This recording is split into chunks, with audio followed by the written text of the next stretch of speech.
darslik olib ketamiz. Darslikni to'lig'ini Neurofitga qo'yamiz. Chunki bitta storiesga sig'maydi-da. Shuning uchun Neurofit kanaliga post qilib qo'yamiz. Qaranglar. Обычно o'rganganmiz, yelkaga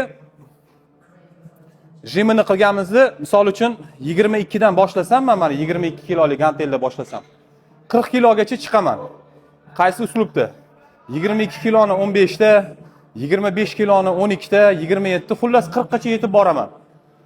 Endi boshqacha yondoshib ko'ringlar-da. Masalan, programma orasida shunaqa programma qo'shaman-da darsliklarimda. Onlayn, offlayn.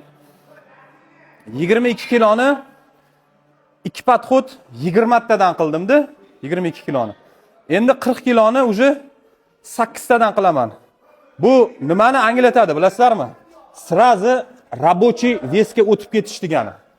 Narastayshi degan narsa bor, o'suvchi. Masalan, 22 dan 40 gacha chiqquncha 5 подход ketadi. Рабочий ves oxirida keladi. Bunda qilib ko'ringlar.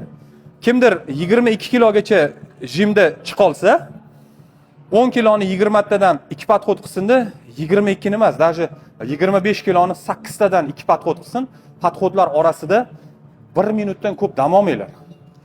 Xo'p, qo'llarimizni tayyorlab olamiz. Chunki yelkaniki juda travma опасный. Обязательно belimizda remen.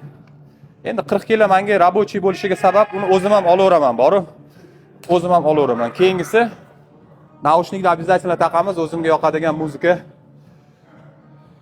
Qanaqa muzika eshitasiz deydi ko'pchilik. Rob Bell'ni eshitaman, Zivertni eshitaman, Dadoni eshitaman. Muzika nimaga yaxshi?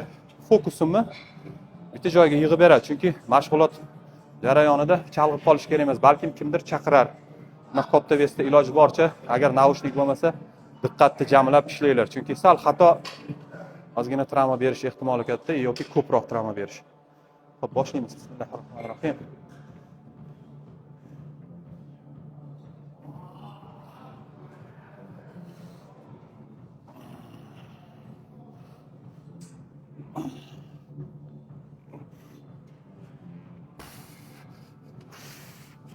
Tak, oyoqni qo'yib oldim, normal.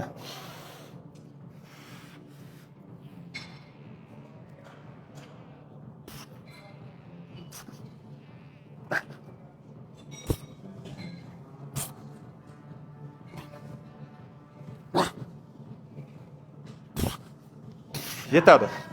Yana bir marta xuddi shunaqa qilsam, уже всё.